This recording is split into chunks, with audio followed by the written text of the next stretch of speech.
Mentoring is very important, and I was fortunate in my career to have various mentors, and various mentors that have different styles. And I think that was important to me because that's how you discover your own style. Because it's natural that you'll try and model the way you practice. You'll model the way you practice with how the more senior lawyers on the transaction are practicing, or how your mentors practice. And so what I was very fortunate to experience is to have at least 3 or 4 mentors, and each had differences in style. And basically what you do is you borrow from those various styles, and you kind of create your own style. So I think for me the key was to not just have one mentor, but to have several mentors. I wasn't thinking of going to law school when I was completing my post-secondary, or called CEGEP, and CEGEP studies in Montreal, where I grew up. Initially, I wanted to, after CEGEP, go into a health science career. I have my family. We have doctors and have some dentists in my family, and so for me, going to health science seemed to be where I wanted to go. Unfortunately, I didn't seem ready to make the jump to health sciences. So, coming out of CEGEP, I enrolled in the Bachelor of Commerce degree at McGill. So I did a 3-year undergrad finance and accounting major. And after completing that, I worked in the finance industry for about a year.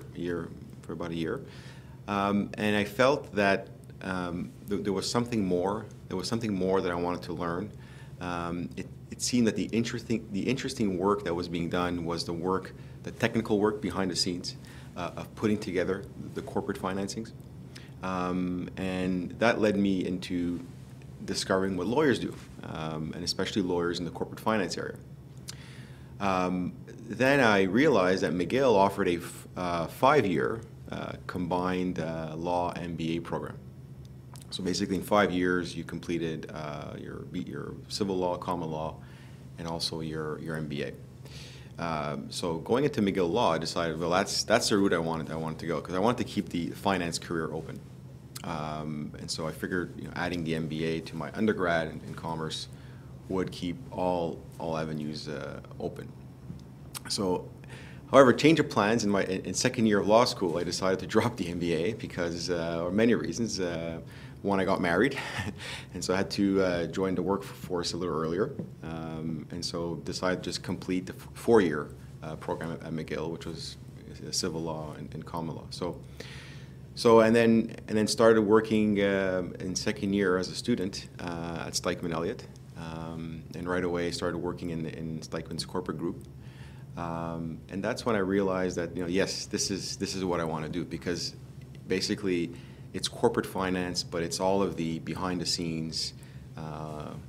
Some people call it the plumbing. I call it the fun stuff behind initial public offerings, takeover bids, you name it. I just in my first summer at Stikeman I was exposed to a few transactions, and I knew I was in the right career, and this is what I wanted to do.